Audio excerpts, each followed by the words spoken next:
She pushed the glass door of the boutique and stepped into a world that seemed designed to make small things feel enormous. Polished marble that swallowed the sound of her shoes, glass cases lit like alcoves for secrets, and the soft scent of perfume that hung in the air like a dare. In her hand, wrapped in tissue and a ribbon salvaged from last year's holiday, was a small necklace, modest, carefully chosen, the kind of gift you buy when you're measuring every dollar and every sentence you're going to say when you hand it over. Her name was Maya. She was 19, bone-tired from her shift at the café, cheeks still a little flushed from the brisk walk across the mall. She had spent the last of her paycheck on the pendant because her adoptive mother's birthday was tomorrow, and Maya wanted to give something that said, "I see you," without the clumsy weight of extravagant spending. She had rehearsed the line in her head, a nervous whisper, "This is for you," and practiced tucking the box inside her jacket as if hiding courage could keep it safe. At the register, a woman with a tight bun and a silk scarf, Ms. Harper, the kind who ran a boutique with the precision of someone arranging a display, watched her. The watch on the woman's wrist glinted like a small accusation. The sales associate's smile did not quite reach her eyes. She watched Maya's fingers, the small charm bracelet at Maya's wrist, the way her shoulders stayed slightly hunched, as though she'd been carrying a chill for days. Maya set the tiny box on the counter and told the associate what she wanted. The conversation was brief, polite. Maya counted the cash in her wallet twice and fumbled for a debit card. Around them, the boutique hummed with low conversation, a couple whispering about anniversary gifts, a clerk polishing a display with methodical care. The lighting made everything shine, except for the way Ms. Harper's expression hardened for a second when she reached for the card reader and saw Maya's hands trembling. No one asked for her side of the story. That was the quiet hinge on which what came next swung. Ms. Harper picked up the store phone. She did not step away to ask a question, to offer a courtesy that might have broken the chain of suspicion. Her voice was clipped when she spoke into the receiver, firm, practiced. She used words that would trigger the next move. On the other end of a different line, at a different desk, the mall's security call would be made. The action took only seconds. The consequence would stretch longer. Maya watched the screen as if it were a small planet about to erupt. "Is everything all right?" she asked, hopeful more than anything. Her voice was small in the broad room. Ms. Harper did not answer her. She kept her voice steady and professional for the security operator. "We have someone I'd like you to check on," she said. "Suspicious behavior." A line formed around the counter in the store. Curiosity like a wave, pulling at the edges of polite distance. A few heads turned. A phone slid from a customer's hand. Recording started without ceremony. The sound of the boutique's door chimed as another shopper stepped in and froze at a half step, taking in the tableau unfolding like any scene people would later replay on their screens. Within minutes that felt like hollows of time, 2 officers arrived. They came in with polite, practiced authority, shoes clicking in rhythm on the marble, badges catching the light like a metallic afterthought. Officer Ramirez and Officer Bennett were the kind of men who knew how to make a presence feel like a verdict. They approached with a protocol they had been taught and a confidence born of repetition. They asked questions that implied answers. "Can you step over here? Do you have ID? Have you been in this area before?" Maya reached for her wallet with hands that had become untrustworthy. She handed over the card. She offered the receipt. She tried to explain that she was buying a present for a woman who reminded her of the way the sun looked at the end of the day. She said her mother's name, her real name, the name she used in the quiet of home, hoping the familiarity might be enough to make the room remember she was a person, not a problem. But the officers' faces closed in the way of people who have been promised certainty and now needed to manufacture it. "We have a report," one of them said, voice low but sharp enough to slice through the hush. "We need to check." They asked her to step aside. They spoke in the language of procedure, and the procedure had its own momentum that flattened the nuance of explanation. Maya's heart threaded through her ribs. The metal clicks of handcuffs were not used, but the frisk, brief, professional, public, was done with hands that did not quite know how to be gentle without losing authority. She kept her palms open, not because it would stop them, but because it felt for a moment like language she could use to speak of innocence. Around them, people shifted. Some recorded, some whispered. A few sighed with the heavy discomfort of watching something wrong being done in the name of right. A child near the window pressed a finger to the glass and watched a woman bend and then stand, the way people do when they do not yet know sympathy's shape. The boutique's glitter seemed to hum with a new note, the dull sound of humiliation. Maya offered her explanation again. She said, "It's for my mother's birthday," and she named her mother. She held out the neatly wrapped box, as if the care inside could explain itself. The officers listened like they were filing her words into a drawer marked unverified. The store owner crossed her arms and watched, the smile gone, replaced by a tight line that didn't soften even when customers looked back with concern. "No one asked for her side of the story," someone murmured behind a row of shopping bags. Maya felt each murmur land on her skin like a small sting. She could feel the heat rising in her cheeks, the color of shame, and the need to explain turned into a kind of pleading. She tried to meet the eyes of a man near the counter, hoping to find a human anchor, but people's faces slid away like curtains. The officer asked for identification. Maya reached into her pocket for the small wallet her mother had given her when she turned 18, practical, with a smudge of coffee on the edge. She handed over her driver's license. The badge glinted. The officer scanned the name without drama. Maya Alden. A hush passed through the boutique like wind. It was a tiny thing, an intake of breath that sounded almost like a mistake. Names can be innocuous until they are not. It was the sound of a room noticing a little seam where narrative changes. Maya tried to meet their eyes again, but they were already elsewhere. Someone in the crowd had heard the name and whispered it. Alden? The word moved like a ripple. A phone over the shoulder of a customer lit up as if in response, a tiny, intrusive light. There was an incoming call on Maya's phone, a vibration that had felt like the answer to prayer in other times, but now felt like an alarm. The screen flashed with the name Mr. Alden. Home. The owner saw it. The clerk saw it.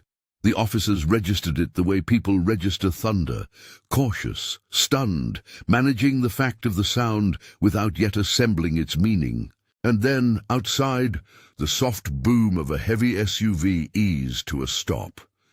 The mall doors parted, and a small, efficient entourage stepped into view. 2 suited security men, a composed woman in a tailored coat who moved through the crowd with the kind of calm that didn't need to raise its voice. Her presence folded the space around her into a different order. She did not rush. She did not glare. She walked with the slow certainty of someone for whom arrival was a fact, not an event. At her side was a woman, neither ostentatious nor irritable, whose eyes turned directly to Maya and held. The woman's face was familiar to those who read about headlines or watched the occasional profile on late-night channels. The face of Miss Helena Alden, known in business circles by last names and by the soft, precise public text of philanthropy. She did not carry the weight of ego like a banner. She carried it like an object that made no claim to apology. There was no gloating in her arrival. There was only a quiet that resettled the room. People's whispers stopped, as if someone had untied their tongues. Officers straightened, not because of force, but because the room itself had shifted. "Is there a problem here?" Miss Alden asked in a voice that asked for clarity more than confrontation. When she spoke, the floor seemed to remember that there were rules for speaking to one another. Ms. Harper's expression went taut. The store's manager, a younger man named Daniel, who had been hovering at the edge, unsure where loyalty should land, stepped forward. He had the look of someone who had, until that moment, been sure of his role. To keep the boutique's image intact, now his certainty looked complicated. Miss Alden stood a respectful distance away from Maya. She did not need to check an ID or demand explanations to understand the scene that had happened in her daughter's presence.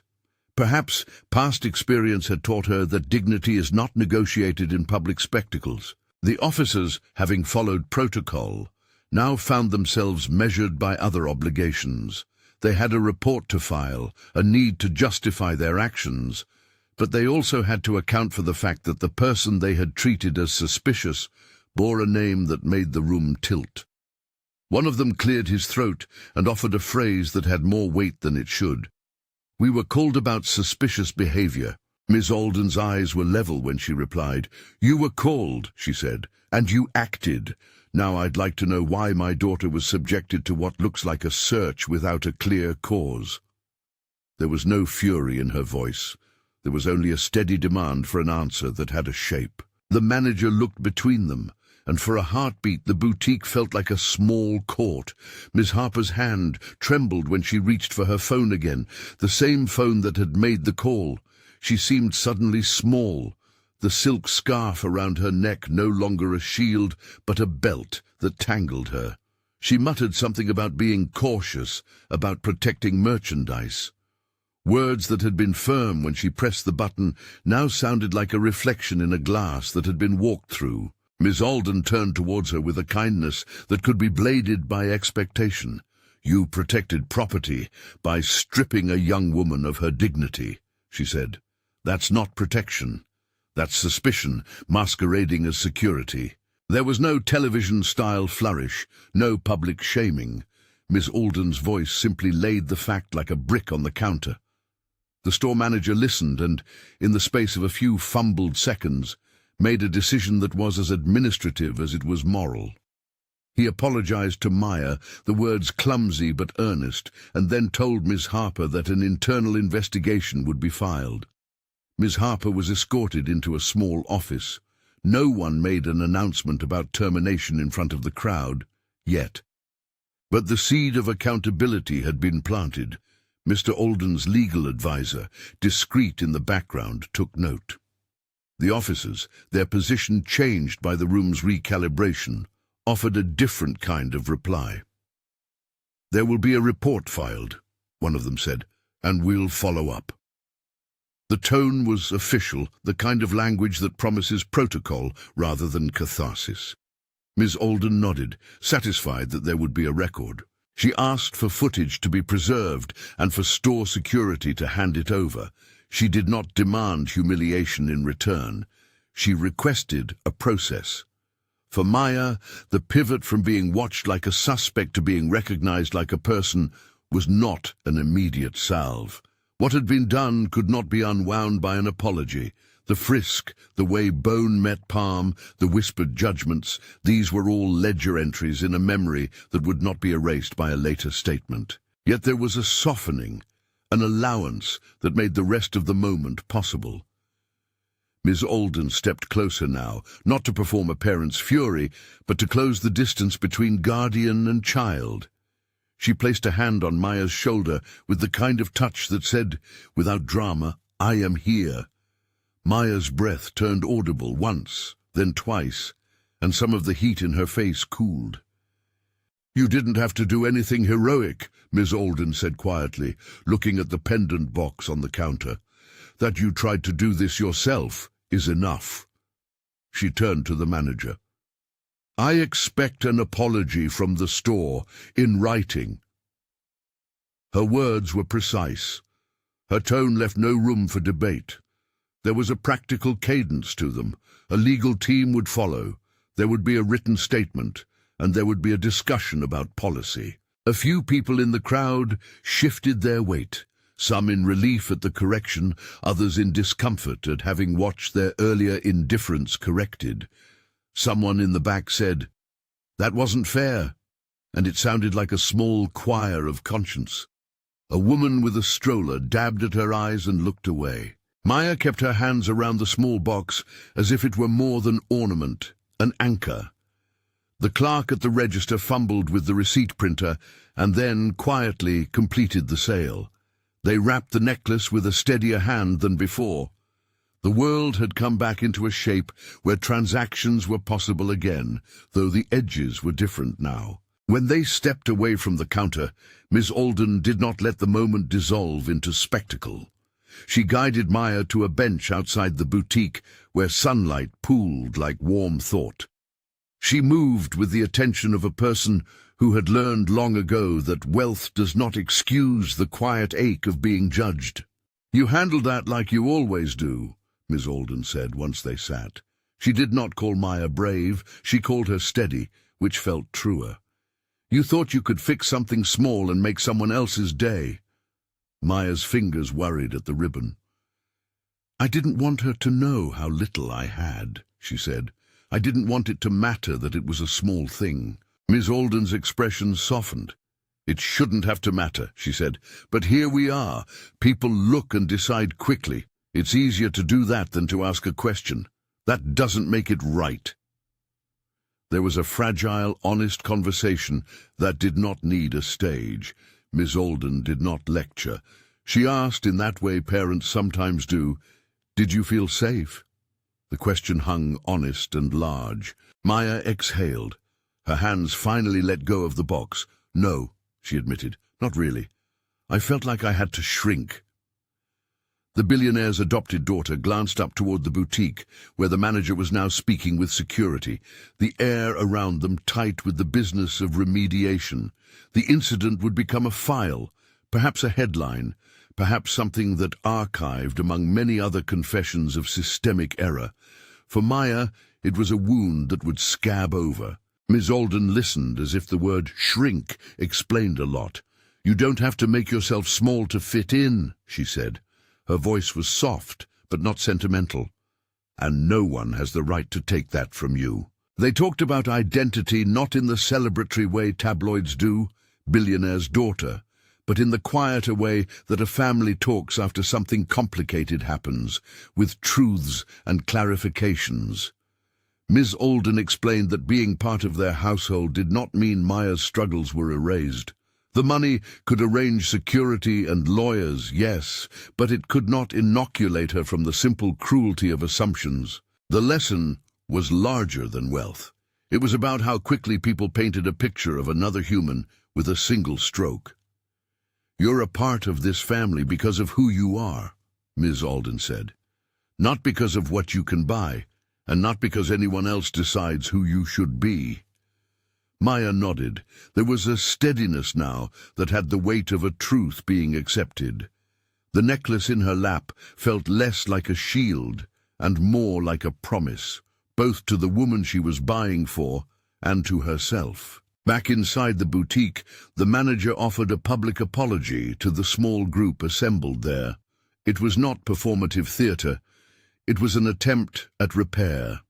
He acknowledged a mistake, said the store would review its policies on calling security, and that there would be training. Ms. Harper, meanwhile, left the store in a car that looked like the insulation of denial. Words on a page, perhaps, but no balm for the moment she had created. The officers filed their reports, as they were required to do. There would be checks, there would be records. Accountability had been introduced in different forms. An apology, the prospect of disciplinary review, an assurance that surveillance footage would be preserved for any inquiry Miss Alden's team might make. No one promised anything more definitive than that. No one promised that the incident could be erased. That was an important boundary to mark. Public correction and institutional procedure could intersect, but they were not the same as personal healing. On the walk out of the boutique, Maya kept her head high but not triumphant. The rush of vindication she had imagined as a child's fairy tale did not arrive like fireworks. Instead, it came like a steadying breath, subtle and quiet. Miss Alden walked with her, a hand occasionally brushing the small of Maya's back, as if to mark the fact of presence. They passed people who watched with softened eyes, and others who would carry the image of the incident in their pockets for the rest of the day like an uncomfortable relic. Some might later say the billionaire had bought a favor. Others would say the truth of wrongdoing had simply been corrected by power. The nuance mattered, and both points of view would coexist in different windows of social media and murmured coffee conversations. Before they left the mall, Ms. Alden stopped and asked Maya a simple question. "Do you want to say anything to the people here?" she asked. Maya thought about the small voice inside her that had been muffled by panic and then by a press of hands and procedures. She had watched the way people's faces looked when they had been asked to witness wrongdoings. Some were guilty, some relieved, some simply tired. She lifted the little box in her hands and, without theatrics, said, "I'm okay. I was buying a gift." It was an everyday sentence, and it landed with the quiet power of truth. Ms. Alden thanked the manager for his apology. She requested once more that the store improve its procedures. She did not demand to devastate anyone. She insisted on repair. That was the kind of authority that does not savor the spectacle of retribution, but chooses instead to steer the next story in a better direction. As they walked away, a woman who had been watching took a slow breath and said, aloud to no one in particular, "We all need to remember to ask before we judge." Her words were simple and ordinary, and for the moment they sounded like a small sermon the mall could afford. Maya and Ms. Alden stepped into the late afternoon. The SUV door closed with a soft click. Inside, the air smelled faintly of leather and something floral that was not perfume so much as intention. Maya felt the day's tension easing like a knot uncoiling. She thought about how she had come into the boutique, hoping to give someone she loved a small thing that said, "I remember you," and how that small mission had exploded into a moment that tested who she was to herself. The lesson that unspooled in the hours that followed was not a public moral blazoned across a headline. It was a quieter kind. People will decide who you are in seconds sometimes, and when they do, the damage is real. Power can correct some of that damage in public arenas, but real repair requires more than a firing or an apology. It requires a conversation about why we rush to judgment and how we can learn to stop. Maya did not want to be defined by the indignity. She wanted to hold on to the fact that she had tried in a small way to honor someone she loved. Ms. Alden, walking beside her, reminded her that dignity is not a thing you are given by an institution. It is something you carry. The world can try to strip it, but it cannot completely take it away if you refuse to let your sense of self be shaped only by other people's assumptions. When they pulled up to the house later that evening, the light was soft enough to make even the complex lines of the day look like an embroidery of things that could be mended. Ms. Alden helped Maya out of the car and adjusted the ribbon on the little box as if to iron away the day's wrinkles. She did not ask for retelling. She simply said, "You did the right thing by buying it. Some things are worth the cost because they are gestures of the heart." In the quiet that followed, Maya thought of how quickly the world can decide a story about a person from the way they hold a card, the coat they wear, or the nervousness in a hand. She thought about how power sometimes made corrections in public and how that could be used in ways that teach rather than humiliate. She tucked the necklace into her bag, not as a trophy but as a reminder. The next morning, the boutique released a statement, short, professional, promising a review of policies and a commitment to staff training. The store manager's name was associated with the apology. Ms. Harper's status was under review. The officers' department acknowledged the incident and confirmed that reports had been filed. None of those items made a neat ending. They were procedural markers, small steps in a much longer work. For Maya, the moral settled like a quiet pressure in her chest. She understood now in a deeper way the fragility of dignity in a world that moves quickly to judge. She also understood that money did not render her invisible or infallible. It simply introduced someone who could insist upon accountability.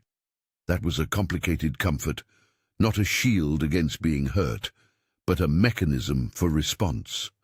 If there is a single thing to carry away from this, if there's one image that should remain, it is not the arrival of a luxury car or the flash of a security detail. It's the small gift in Maya's hand, the deliberate modesty of her intent, and the moment she was reduced and then, with patience and external pressure, restored. It's the reminder that before we call for policemen and procedures, we might ask a single simple question. Could we be wrong? And if you've ever felt that weight of being judged for how you look, what you hold, or how much you have, remember that dignity is not something anyone else gets to sign away. It is born in the quiet of how we choose to treat one another. Have you or someone you know ever been judged like this? Share your story in the comments below. If this story mattered to you, please like, subscribe, and share it with someone who needs a reminder. Before we leap to judgment, let's start with the simple act of asking.